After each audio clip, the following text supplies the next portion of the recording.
नमस्कार, आदाब। Crime petrol सतर्क के आज के एपिसोड में मैं अनूप सोनी आप सबका स्वागत करता हूं। इस चालाक दुनिया में इंसानियत धड़ल्ले से बिक रही है।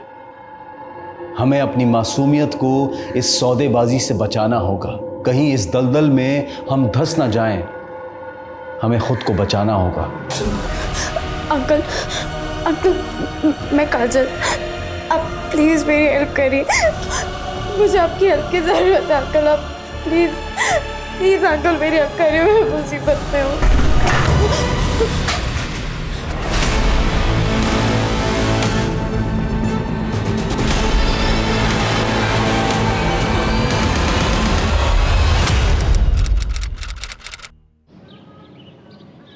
मनुष्य एक सामाजिक प्राणी है और उसकी जिम्मेदारी है समाज को बेहतर बनाने की।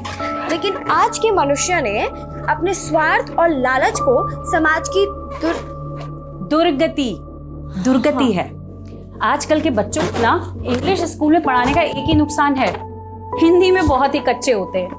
और बेटा तुम तो पत्रकार की बेटी हो, फिर भी तुम्हारी हिंदी इतनी खराब। माँ, मैं ना आपके और पापा की तरह कोई जर्नलिस्ट नहीं हूँ। और वैसे भी मुझे ना इंग्लिश रिपोर्टर बनना है। अच्छा। देखना क्या टॉप की रिपोर्टर बनूंगी मैं। प्राइम टाइम पे मेरा शो आएगा। हाँ बन जाना टॉप की रिपोर्टर, लेकिन तेरी हिंदी भी मैं सुधार के रहूंगी। सुधार लेना। पहले आप ये बताइए कि हमारे पूज्य पिताश्री कब आ रहे हैं? बस आ रहे हैं वो। ठीक।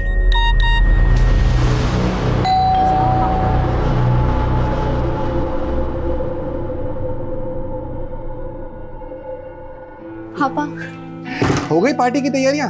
हाँ थोड़ी सी बाकी है। मेरे बिना दादी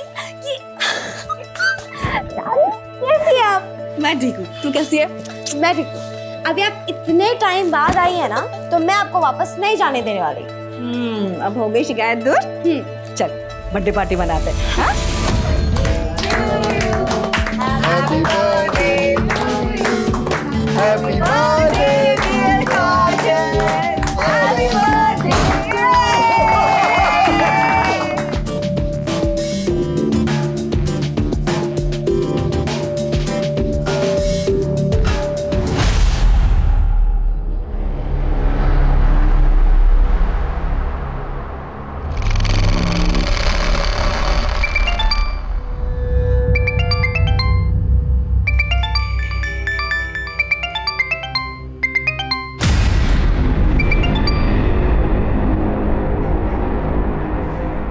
क्या हुआ गीतिका? किसका कॉल था गीतिका? किसी का नहीं, ये टेलीकॉलर्स भी ना कॉल कर करके परेशान करते रहते हैं बस।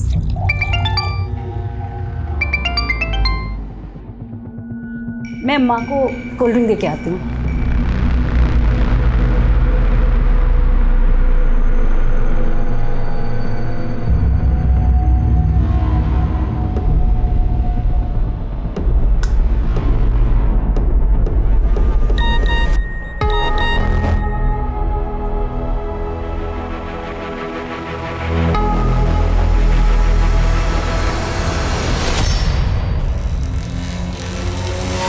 अच्छा, तो ये बात, ये छुपा रही हो तुम मुझसे?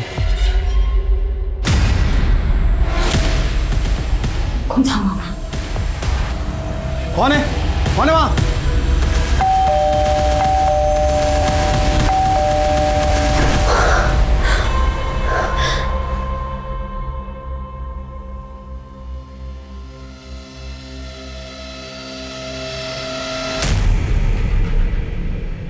ले पहन ले, 10 मिनट के अंदर तैयार हो जा। और हाँ, हाथ मुंह धो धा के अपने आप को ठीक कर ले।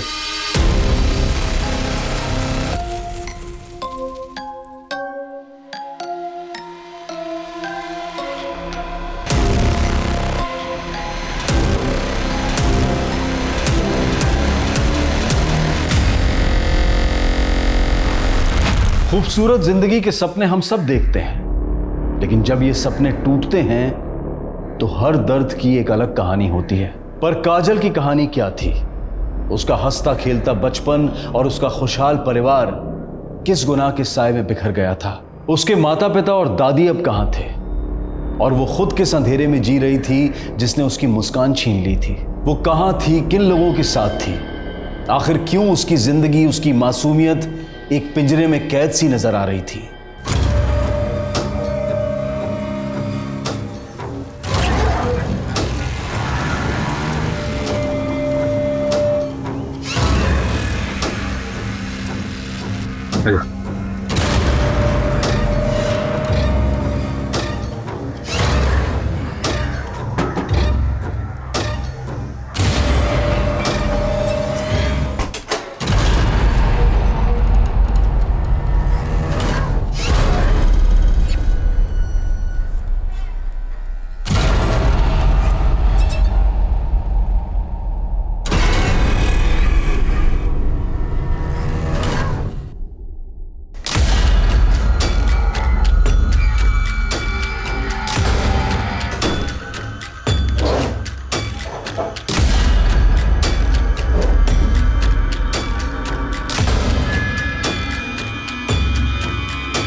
निकाल सबका निकाल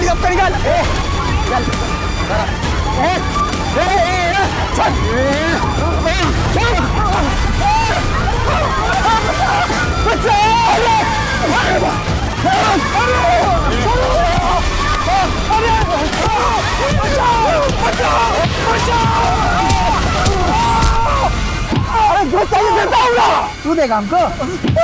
हमारे हाथ में क्या जंग लगाए? अच्छा नहीं होगा, रुक तेरा अच्छा करता हूँ।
क्या जरूरत थी ये सब करने की? कितना खून निकल रहा है। माँ, चल उधर चल, कुछ नहीं हुआ माँ, तू चुप रह। ऐसा ही कटे, कुछ नहीं हुआ। ये छोटा सा कट है, हाँ ज्यादा लग जाती तो।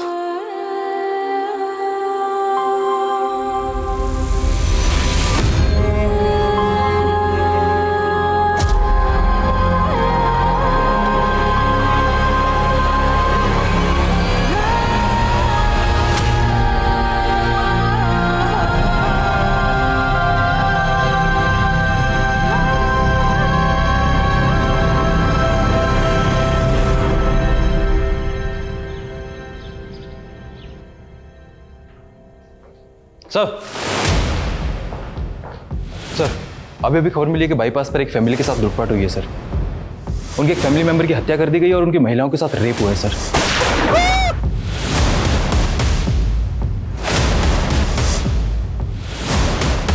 चलो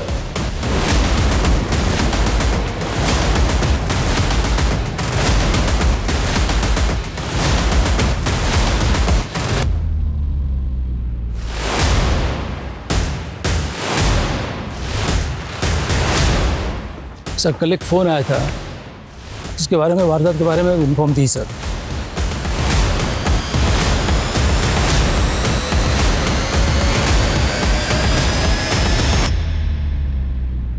सुनीता, इन लेडीज़ को हॉस्पिटल लेके जाओ, इनका मेडिकल चेकअप कराओ।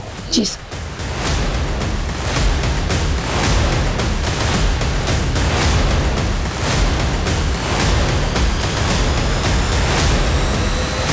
कैसे हुआ ये सब? कौन थे वो लोग?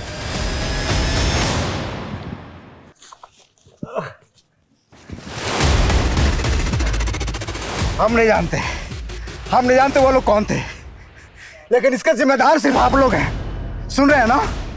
आपके इलाके में इतना बड़ा वारदात होता है, मेरा पूरा परिवार बर्बाद हो गया।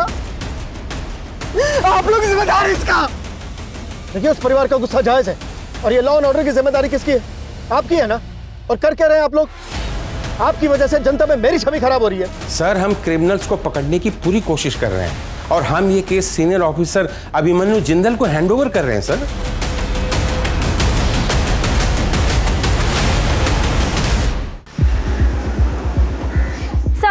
सर देखिए मैं आप सभी लोगों को इस बात का भरोसा दिलाना चाहता हूं कि अब इस केस में कोई कोताही नहीं बरती जाएगी। हम उन सभी क्रिमिनल्स का पता लगाने की कोशिश कर रहे हैं जिन्होंने इस वारदात को अंजाम दिया।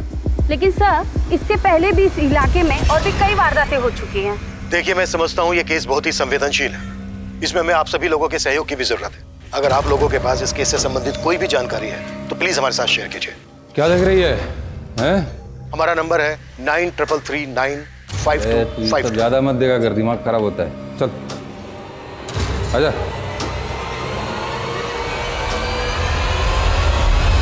सर जिस तरह की ये वारदात है, पिछले कुछ दिनों में ऐसी कई वारदातें हुई हैं। ऑन रिकॉर्ड इस एरिया में 5 अलग अलग जगहों पर 5 अलग अलग फैमिलीज के साथ रेप और लूटपाट की घटना हुई है। हो सकता है घटनाएं ज़्यादा भी हुई, लेकिन रिपोर्ट सिर्फ 5 हुई हैं। ये भी तो हो सकता है कि ये ग्रोथ दूसरी जगहों पर भी फैला हो, लेकिन प्रेजेंट में हम इस केस को फॉलो करेंगे। जी सर। ये फैमिली शादी के फंक्शन से घर लौट रही थी जब ये हादसा हुआ। लोकल पुलिस को क्रिमिनल्स का एक टिफिन हाथ लगा जिसमें चिकन था। सर एक टिफिन बॉक्स मिला है सर, जो इन फैमिली का नहीं है, बल्कि उन क्रिमिनल्स की है जो आनंद पानन में ये बक्सा छोड़ के गए हैं साहब। इसमें चिकन है साहब। लोगों ने वहाँ पर खाना खाया, लेकिन चिकन को छुआ तक नहीं। चिकन ना खाने के पीछे कोई तो कारण होगा। अच्छा, इस टिफिन पे एक नाम खुदा है, नाथू सिंह। जी सर, ये नाम वाला एंगल और क्रिमिनल्स के चिकन ना खाने वाले एंगल को पुरानी इन्वेस्टिगेटिव टीम ने काफ़ी इन्वेस्टिगेट किया, लेकिन कोई इन्फॉर्मेशन हाथ नहीं लगी उनके। उनकी इन्वेस्टिगेशन जहाँ खत्म हुई है, हम वहाँ से शुरू करेंगे। एक काम करते हैं, सबसे पहले क्राइम सीन विजिट करते हैं। चलो।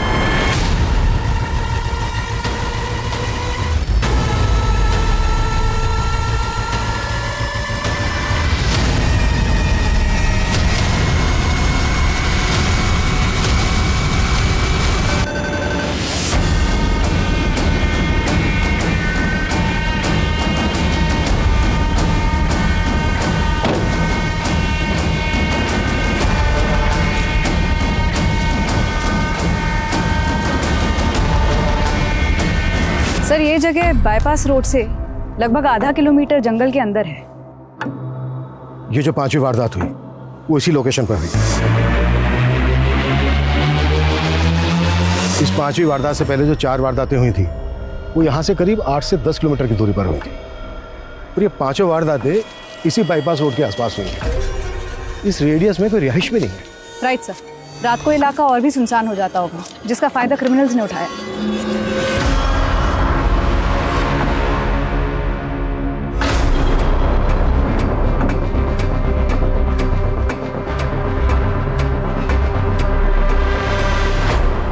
अगर आसपास कोई रिहाइश नहीं है तो फिर यहाँ पे पूजा करने कौन आता होगा?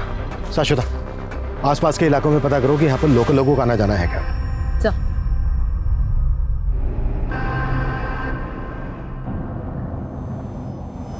ए, गाड़ी रोको, वापस लो, रिवर्स लो।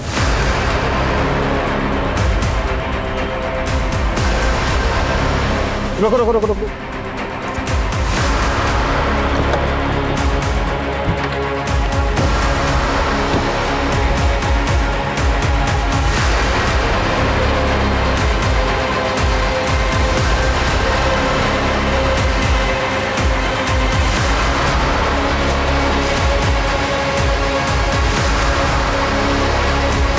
अगर इस कच्चे रास्ते से क्राइम सीन पर जाएं तो क्राइम सीन होगा यहाँ से लगभग 200 से 300 मीटर, और अगर प्रॉपर रोड से जाएं तो क्राइम सीन का डिस्टेंस होगा लगभग 1 किलोमीटर। ये बैरिकेडिंग ऐसी जगह पर है कि यहाँ से क्राइम सीन का शॉर्टकट है। शाश्वता, पता करो कि ये बैरिकेडिंग वारदात होने के पहले से यहाँ पर लगाई जाती थी या वारदात होने के बाद से लगाई जाने लगी, और ये भी पता करो कि यहाँ पर किन पुलिस वालों की ड्यूटी होती है।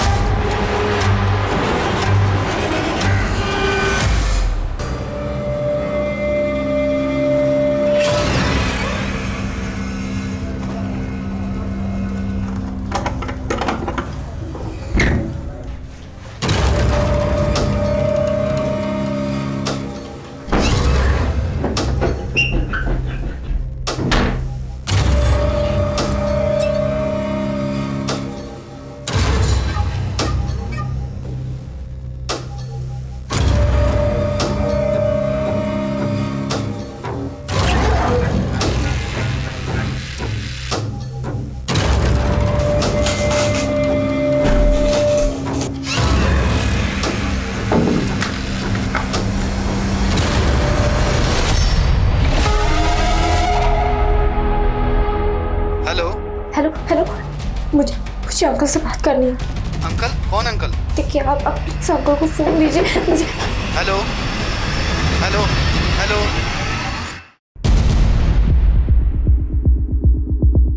सर, वारदात के पहले या बाद में किसी भी पुलिस चौकी ने उस जगह बैरिकेड्स नहीं लगाए थे।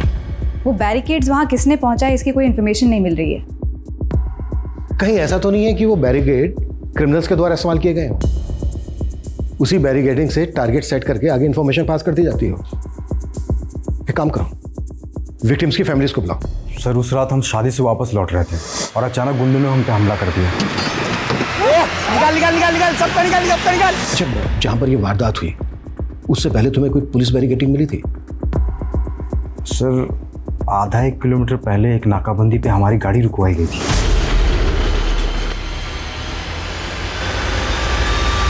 अच्छा, वो जो पुलिस वाला था उसकी शर्ट पे कोई नेम प्लेट लगी थी? सर इतना ध्यान तो नहीं है मुझे सर। चेहरा याद है उस पुलिस वाले का?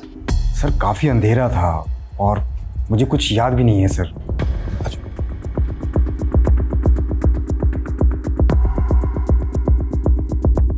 सर क्राइम सीन के आसपास के रिहायशी इलाकों में हमने उस पत्थर के बारे में इंफॉर्मेशन निकाली जिस पर सिंदूर लगा हुआ मिला था, लेकिन वहाँ के लोग ऐसी कोई पूजा करते हों इसकी इंफॉर्मेशन नहीं निकली। अगर लोकल लोग वहाँ पर पूजा नहीं करते हैं तो क्या क्रिमिनल्स ने वहाँ पर पूजा की होगी?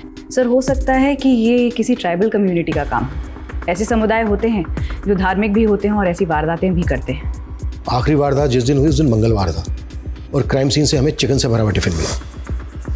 अक्सर लोग मंगलवार को नॉनवेज नहीं खाते, हो सकता है किसी खास समुदाय के हों।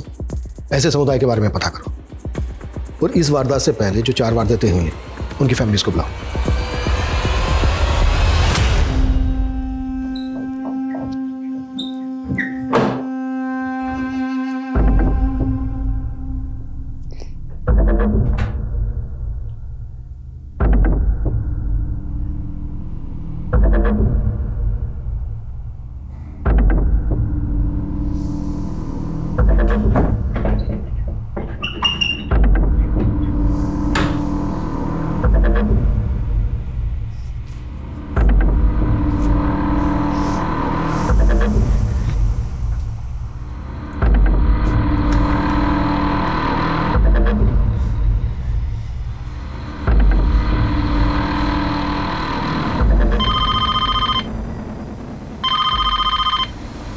हेलो, मुझे अंकल से बात करनी है, आप मेरी अंकल से बात करवाइए। कौन से अंकल से आपको बात करनी है? ये पुलिस स्टेशन है। वो जो टीवी पर आए थे ना, मुझे उस अंकल से बात करनी है, तो आप उस अंकल से बात करवाइए। कौन से अंकल आए थे टीवी पे?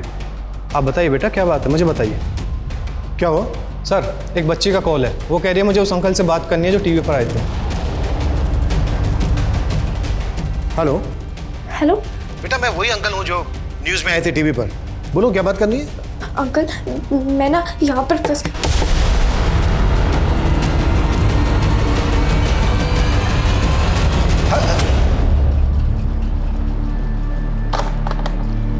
इस बच्चे का दोबारा से फोन आए तो बताना मुझे।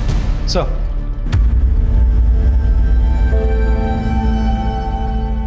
डॉक्टर रंजन, मैं समझ सकता हूँ ये आपके लिए बहुत मुश्किल होगा, पर क्रिमिनल तक पहुंचने के लिए ये हमारे लिए बहुत जरूरी है। 23 मई की रात को जो आपके साथ हुआ था, प्लीज वो हमें डिटेल में बताइए। सर उस दिन मेरे नए क्लिनिक का ओपनिंग फंक्शन था। मैं अपनी फैमिली के साथ उस बाईपास रोड से घर लौट रहा था कि तभी 5 गुंडे लोगों ने हमारी गाड़ी का रास्ता रोक लिया और लूटपाट की सर। और सर मेरी वाइफ और सिस्टर के साथ इन लोगों ने। सर मैंने उनकी बहुत मिन्नतें की लेकिन उन्होंने मेरी एक बात नहीं सुनी। मेरी बहन का रेप किया और सर मुझे बुरी तरह से मारा और सब कुछ लूट कर ले गए हमसे। सर हमारे पति बिजनेसमैन थे, तो उस दिन हम लोग गोरखपुर से घर जा रहे थे। उन गुंडों ने हमारी कार पे कुछ फेंका जिससे हमारी कार इनबैलेंस हो गई। उन लोगों ने हमारे पति को मार दिया और हमारे साथ। उस घटना के कुछ देर पहले एक चेक पोस्ट पे हमारी गाड़ी के पेपर चेक हुए थे। हाँ सर, वहाँ से कुछ देर पहले एक नाकाबंदी थी। हाँ सर, हमारी गाड़ी की भी चेकिंग हुई थी। इन 5 वारदात में एक चीज कॉमन है, चेक पोस्ट पर विक्टिम्स की गाड़ी को रोके जाना। हम श्योर इन क्रिमिनल्स के कुछ साथी फेक पुलिस वाले बनकर टारगेट सेट कर रहे थे, आगे इन्फॉर्मेशन पास कर रहे थे और उनके दूसरे साथी वारदात को अंजाम पहुंचा रहे थे। लेकिन सर किसी भी विक्टिम ने क्रिमिनल का चेहरा नहीं देखा क्योंकि वारदात के वक्त सबके चेहरों पर गमछे बंधे हुए थे। हाँ, लेकिन जो फेक पुलिस वाले थे उनका चेहरा तो देखा होगा और हो सकता है विक्टिम्स में से किसी ने क्रिमिनल्स का चेहरा भी देखा हो। विक्टिम्स के साथ दोबारा से बात करो, फेक पुलिस वाले और क्रिमिनल्स, इनके स्केच बनवाओ। सर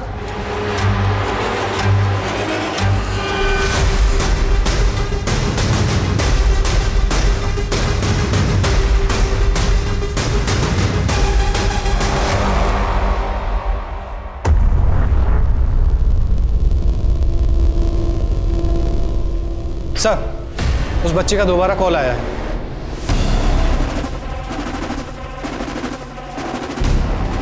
हेलो अंकल, मुझे आपकी हेल्प चाहिए। मैं बहुत मुसीबत में हूँ, आप प्लीज़ मेरी हेल्प करिए। हाँ हाँ बेटा, हम जरूर बचा लेंगे।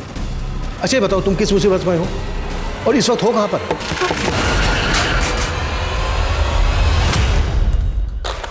जिस नंबर से कॉल आया, पता करो किसका कॉल है, किसके नाम पर रजिस्टर्ड है। इस नंबर को ट्रेस करने की कोशिश करो। सर,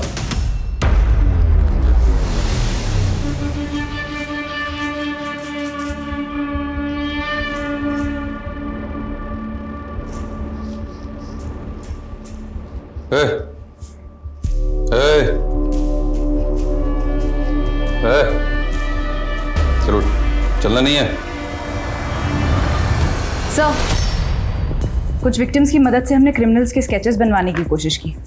याददाश्त पर काफ़ी जोर देने के बाद ये 7 स्केचेस बने हैं, लेकिन इनकी हुलियों को देखकर ये कहा नहीं जा सकता कि ये कितने एक्यूरेट हैं। अपना डेटा चेक करवाओ, हो सकता है इनमें से किसी का किसी नामी क्रिमिनल के साथ हुलिया मिलता है। अब तक जो ये 5 वारदातें हुई हैं, उनमें से पहली वारदात हुई 30 मई को, दूसरी हुई 5 जून को, तीसरी हुई 11 जून को, चौथी हुई 17 जून को और ये आखिरी हुई 23 जून मंगलवार के दिन। 30 मई को जो हुई थी उस दिन सैटरडे था, 5 जून को जो हुई उस दिन फ्राइडे था, 11 जून को जो हुई उस दिन थर्सडे था, 17 जून को जो हुई उस दिन वेडनेसडे था, 23 जून को जो हुई उस दिन ट्यूसडे था, यानी कि मंगलवार। गौर करने वाली बात यह है कि एक वारदात से दूसरी वारदात के बीच 6 दिन का गैप है, 6 डेज। लेकिन जो ये आखिरी वारदात हुई थी 23 जून को मंगलवार के दिन, तब से लेके अब तक 10 दिन हो गए, कोई वारदात नहीं हुई है। 10 डेज। सर, हो सकता है इस केस में हमारे इन्वॉल्वमेंट के बाद वो लोग शांत बैठ गए। लेकिन हम शांत नहीं बैठने वाले हैं जब तक कि हमें कोई लीड ना मिल जाए। ये जो आखिरी वारदात हुई थी 23 जून मंगलवार के दिन, इसके क्राइम सीन से हमें मिला था चिकन से भरा हुआ टिफिन, बैरिकेड और पत्थर पर पूजा करने के निशान। तो इस वारदात से पहले की जो ये 4 वारदात हुई हैं, हो सकता है इनके क्राइम सीन पर भी ऐसा कुछ मिले जो अब तक इन्वेस्टिगेटिव टीम को नजर नहीं आया है। हमें ये चारों क्राइम सीन रिविजिट करने हैं। क्लियर? सर,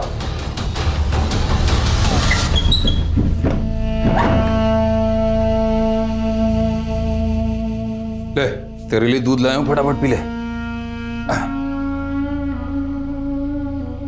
सुना नहीं? दूध लाया हूं, फटाफट पी ले। नहीं मानेगी, मुझे अपने तरीके से ही पिलाना पड़ेगा। चल, मुंह खोल, मुंह खोल, मुंह खोल। इधर चल, खोल, खोल, चल।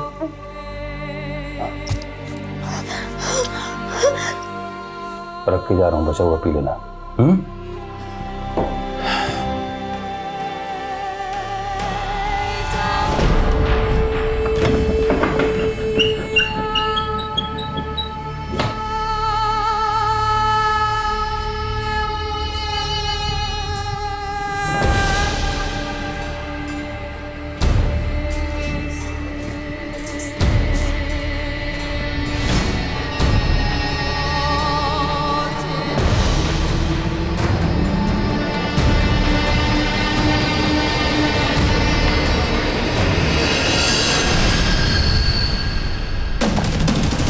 सर, उस बच्ची का दोबारा कॉल आया है, लेकिन उसकी आवाज़ नहीं आ रही।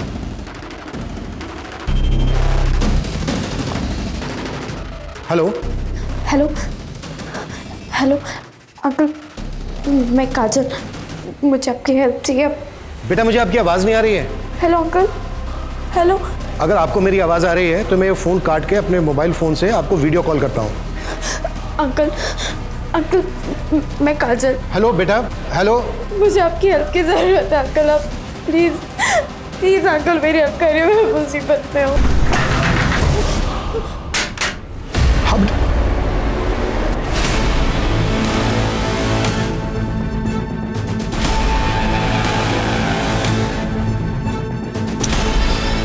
स्विच ऑफ हो गया।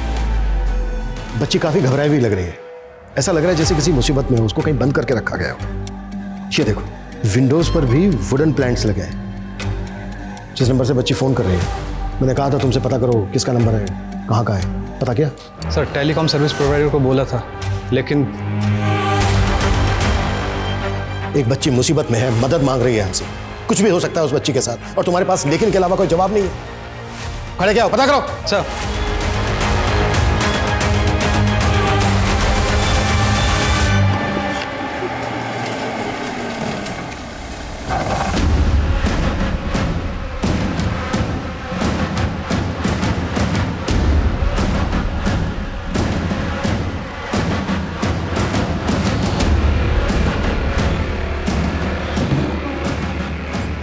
सर, जिस नंबर से वो बच्ची कॉल कर रही थी वह किसी जयदेव वर्मा के नाम से नील कटरा के एड्रेस पर रजिस्टर्ड है और वो नंबर काफ़ी टाइम से भी बंद आ रहा है। और सर ये जयदेव की फ़ोटो।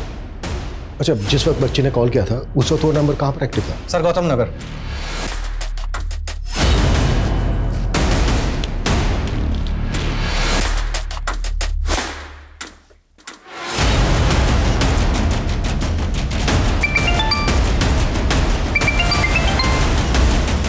सर, मैं आपको ही फ़ोन करने वाली थी। 17 जून को जो चौथी वारदात हुई थी वहाँ एक खून से सनी हुई शर्ट मिली है। हाई पॉसिबिलिटी है कि एक क्रिमिनल की शर्ट हो और क्राइम के बाद चेंज की गई हो। साक्षिता, अपनी टीम को बोलो कि पूछताछ जारी रखे। मैंने अभी तुम्हें एक जयदेव वर्मा नाम के आदमी का एड्रेस भेजा है। वो बच्ची हमें जिस नंबर से फ़ोन कर रही थी वो नंबर इस जयदेव वर्मा के नाम पर रजिस्टर्ड है। चेक करो इसे।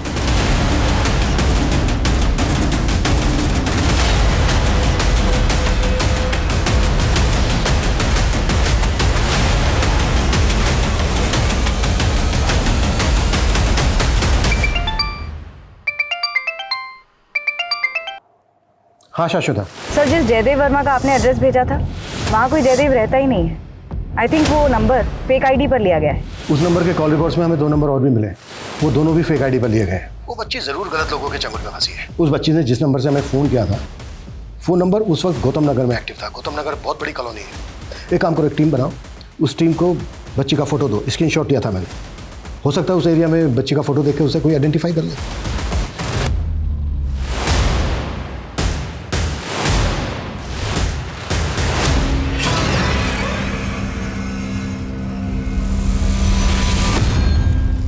अगर ये शर्ट उन्हीं क्रिमिनल्स में से किसी एक की है तो ये जेके टेलर से हमें उनकी लीड मिल सकती है। सर, शांतिनगर पुलिस थाने से उस बच्ची के बारे में पता चल गया जो लगातार हमें फ़ोन करती रहती है। सर, लगभग 1 साल पहले इस बच्ची के माँ बाप की मौत एक कार एक्सीडेंट में हो गई थी, तभी से ये बच्ची मिसिंग है। वो बच्ची 1 साल से मिसिंग है। उसकी फैमिली में और कौन कौन है? सर, इसकी दादी है और चाचा है।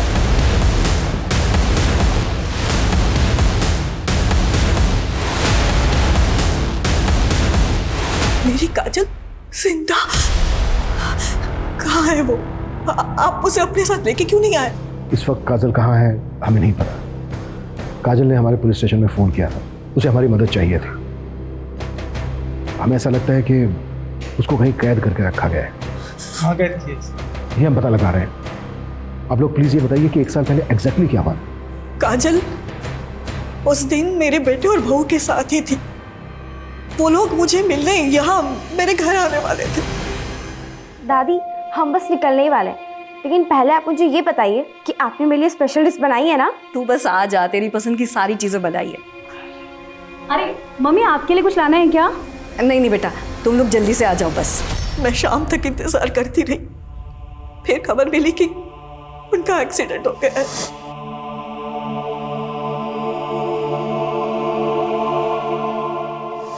पुलिस ने कहा कि मेरे बेटे और बहू का एक्सीडेंट हुआ था, पर काजल वहां थी ही नहीं।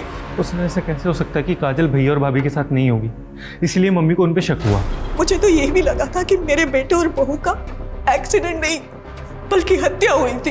पोस्टमार्टम रिपोर्ट में तो ऐसा कुछ नहीं। सब कुछ झूठ लिखा था साहब। मैंने अपनी आंखों से मेरे बेटे और बहू की लाशें देखी थी। वो एक्सीडेंट नहीं था। मेरी बहू के पैर पे खून के निशान थे, जबकि वहां कोई चोट लगी नहीं थी। हमने कितना कहा लेकिन किसी ने हमारी नहीं सुनी। उस वक्त किसी पर शक था आपको? नहीं सर, हमें ऐसा कोई अंदाज़ा नहीं है सर। लेकिन हाँ, हमें ये ज़रूर लगा था कि भैया और भाभी जर्नलिस्ट थे और शायद इसी वजह से उन्हें टारगेट किया जा रहा था सर। काजल ने जिस नंबर से हमें फ़ोन किया था वो नंबर उस वक्त गौतम नगर में एक्टिव था। गौतम नगर में आपकी जान पहचान का कोई रहता है, कोई ऐसा जिस पर शक हो आपको, जो काजल के साथ ऐसा कर सकता हो या आपके बेटे बहू के साथ ऐसा कर सकता हो? नहीं सर, कोई भी नहीं है सर जिस पे हमें शक हो। लेकिन सर हम बस ये चाह रहे हैं आप काजल को प्लीज़ जल्दी ढूंढ दीजिए सर, हमें उसकी बहुत चिंता हो रही है। काजल जिस शोषण का शिकार हो रही थी, क्या उसी घिनौने मंसूबे की वजह से किसी ने काजल से उसके माता पिता को छीन लिया था? क्या काजल के माता पिता वाकई 1 साल पहले एक्सीडेंट का शिकार हुए थे, या फिर काजल की दादी का शक सही था? क्या काजल अपने माता पिता के किसी जानने वाले के गुनाह का शिकार हो रही थी, या फिर उसके अपराधी कोई गैर थे? काजल की दादी के मन में अब एक उम्मीद की किरण जागी थी, पर पुलिस की चुनौती ये थी कि क्या वो काजल को ढूंढ पाएगी। वहीं सीरियल हाईवे रॉबरीज में पुलिस एक जेके टेलर नाम की शॉप की तलाश कर रही थी, पर क्या यह तलाश उन्हें सही दिशा दे पाएगी? हाँ मैडम, ये मेरा ही टैग है। ये शर्ट मैंने बनाई है। किसने बनवाई थी तुमसे? और मैडम रोजाना इतने सारे ग्राहक आते हैं यहाँ पे, अब ये बताना थोड़ा मुश्किल हो जाएगा। इनमें से किसी को जानते हो? मैडम ये तो एकदम सुनील साहब जैसे दिख रहे हैं। वो भी आपकी तरह पुलिस में है और उनको पुलिस की वर्दी मैं ही सिल के देता हूँ। कहाँ रहता है ये सुनील? आइए मैडम, ये उनका घर।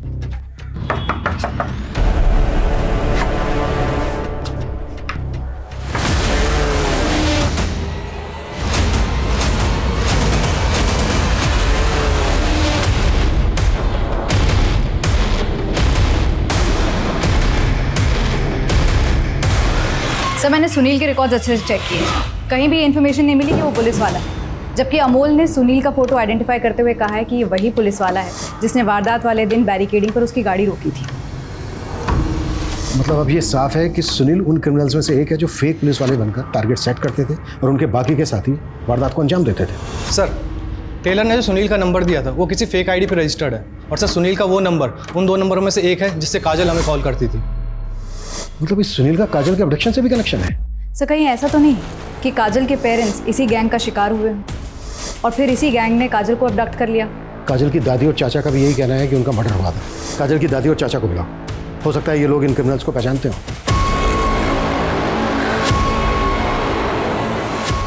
इनमें से तो हम किसी को नहीं जानते, पर ये आदमी का चेहरा कुछ दिखा दिखा लग रहा है। कहाँ देखा था आपने इसको?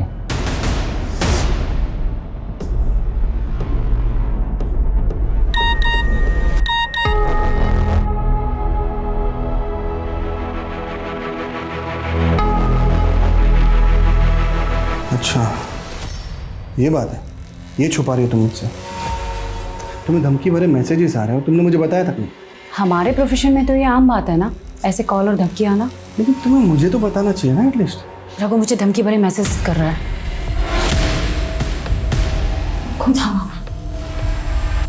कौन है? कौन है वहां?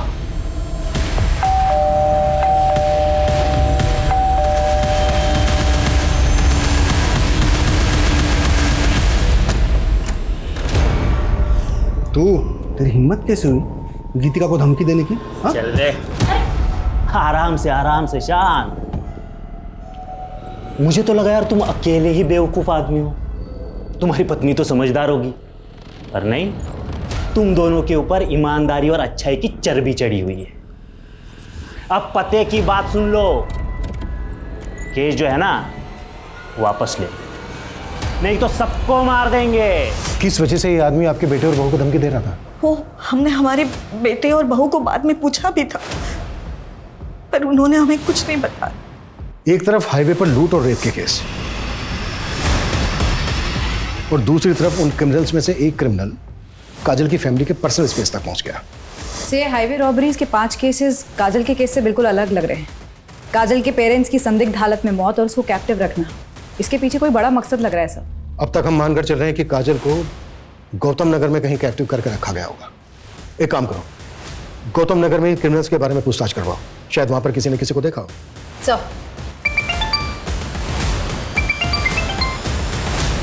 जैन सर, पुलिस चारों तरफ से दबाव में थी। सीरियल हाईवे रॉबरीज के केस की तरह अब काजल मिसिंग केस भी मीडिया में छाने लगा था, और काजल के माता पिता की सस्पिशियस डेथ केस को रीओपन करने की मांग लगातार उठने लगी थी। पुलिस को अब यह डर लग रहा था कि कहीं इस गहमा गहमी में क्रिमिनल काजल की जान ना ले ले, क्योंकि इस खतरे से काजल को बचा पाना आसान नहीं था। हाँ सर, ये बच्ची को मैंने कई बार देखा हूँ।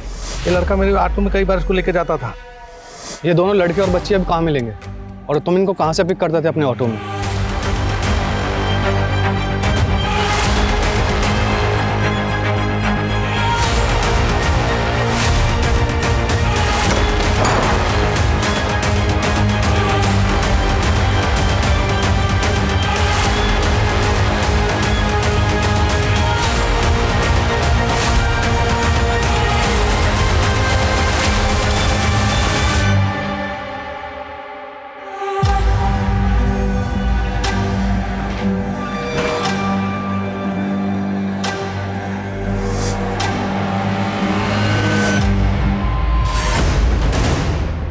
काजल के साथ मेरी वीडियो कॉल पे बात हुई थी तो काजल यहीं पे थी, मतलब उसको यहीं कैप्टिव करके रखा गया था। पता करो ये जगह किसकी।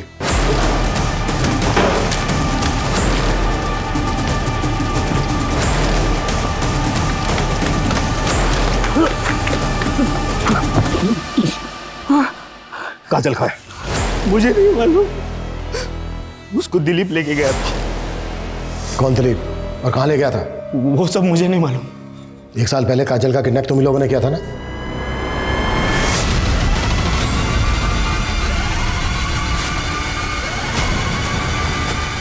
आनंद क्या है? बाहर दिखा रहे लेकिन क्या हुआ? आनंद अरे क्या कर रहे हो? अरे मेरी बात तो सुनो। आवाज बंद एकदम। छोड़ मुझे, छोड़ मुझे। चुप एकदम चुप।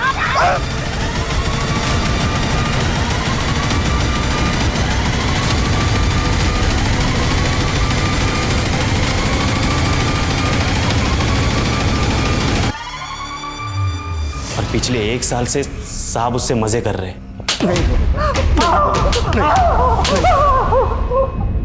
ये जो हाईवे पे लूट और रेप के केसेस होते थे, ये सब भी तुम उसी साहब के कहने पे करते थे ना? नहीं साहब, इसमें हमारे साहब का कोई हाथ नहीं है। ये तो हमारे समुदाय का पुराना धंधा है। हम अपने देवता को प्रसन्न करते हैं और हम में से एक पुलिस के भेष में बैरिकेडिंग लगा के टारगेट सेट करता है और हमको इन्फॉर्म कर देता है। कि सुनील तो तुम्हारे लिए काम करता था, फिर उसको क्यों मारा? उसके साथ बंटवारे के लिए झगड़ा हो गया था तो मेरे लोगों ने उसको मार दिया। देख, सब कुछ तो बता दिया तूने, अब ये भी बोल दे कि तेरा सांप कौन है और काजल कहाँ है। पिछले 1 साल से मालिक के लिए तुझे संभाल के रखा था, बिल्कुल कांच की तरह, खरोच भी ना पाए, लेकिन अब मालिक ने बोल दिया कि तुझे खत्म कर दूं। लेकिन ऐसे कैसे हैं? मेरे भी तो कुछ अरमान है, उनको भी तो पूरा करना है, हैं?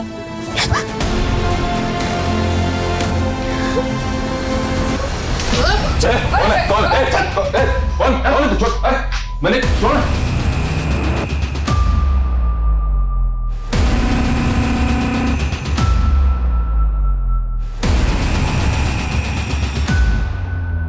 देखो बेटा, डरो मत, तुम्हें डरने की कोई जरूरत नहीं है। अब तुम हमारे पास हो, कुछ नहीं होने देंगे हम तुम्हें।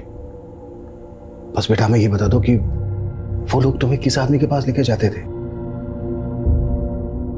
पापा ने उस अंकल के अगेंस्ट न्यूज़ छापी थी। चल अंदर चल। किधर है तेरा पति? किधर है? बुला उसको। अरे अरे ये क्या कर क्या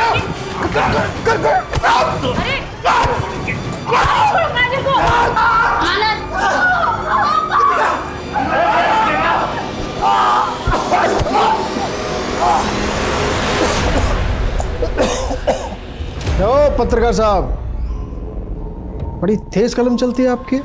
सपाट सपाट सपाट, पर गलती से ना हमारे बारे में थोड़ा उल्टा सीधा लिख गई। लिखती तो बड़ा अच्छा है। अरे रघु, अरे क्या कहते हैं उसको? हाँ, बाय मिस्टेक। चलो कोई नहीं, अपनी गलती सुधार लो। दिल खोल के माफीनामा लिख दो हमारे बारे। नहीं लिखूंगा। अरे बाप रे, बड़ा खून बोल रहा तुम्हारा, मैं तो डर गया। अबे 2 कौड़ी के औकात में आ जा, नहीं तो तेरी बेटी तेरी बीवी दोनों को जान से मार लेंगे। अबे सुन रहा है समझदार पत्रकार? कलम उठा, माफी लिख और अपने परिवार की जान बचा। नहीं लिखूंगा।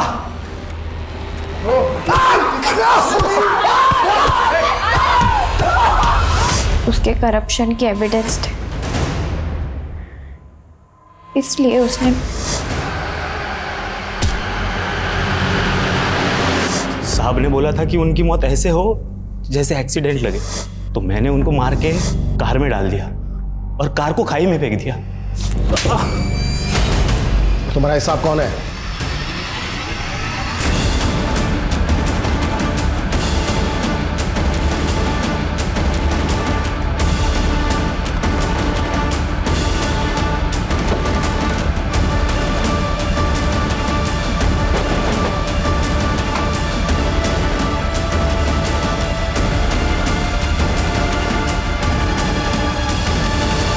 तुम्हें पता भी है किस पे हाथ डाल रहे हो तुम?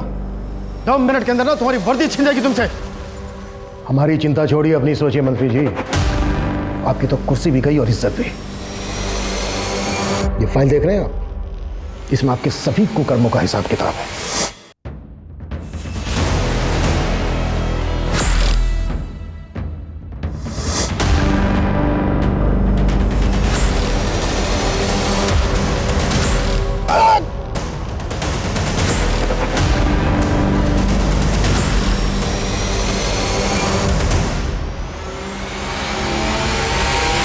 और आपके कुछ वीडियो भी हैं हमारे पास जो इस बात का सबूत है कि आप लड़कियों को बंदी बना के रखते थे और समय समय पर उनका रेप भी करते थे। जय ससुराल। काजल के माता पिता द्वारा जुटाए गए सबूतों और काजल के बयान के आधार पर पुलिस ने पशुपति के खिलाफ चार्जशीट फाइल की। वहीं रघु और दिलीप के बाद पुलिस ने निम्बट समुदाय के बाकी क्रिमिनल्स को गिरफ्तार कर लिया जो कि एक लंबे समय से हाईवे रॉबरीज में इन्वॉल्व थे। 1 साल के लंबे इंतजार के बाद आखिरकार काजल अपनों के बीच पहुंच गई, लेकिन अपनी आंखों के सामने अपने माता पिता की हत्या देखने के बाद वो पशुपति और बाकी के अपराधियों के बीच रोजाना शोषित हो रही थी। पर फिर भी उसने हिम्मत से काम लिया और अपनी आवाज पुलिस तक पहुंचाने की कोशिश की। काजल अपने दर्द से कभी नहीं उबर सकती, लेकिन फिर भी वो रिपोर्टर बनकर अपने स्वर्गीय माता पिता का सपना पूरा करना चाहती है। हम उम्मीद करते हैं कि काजल के सपने जरूर पूरे हों। अब मैं अनूप सोनी आपसे विदा लेता हूं। फिर मुलाकात होगी क्राइम पेट्रोल सतर्क में एक और नए केस के साथ। तब तक अपना और अपने परिवार का ख्याल रखें, सतर्क रहें, सुरक्षित रहें और देखते रहें क्राइम पेट्रोल सतर्क। जय हिंद।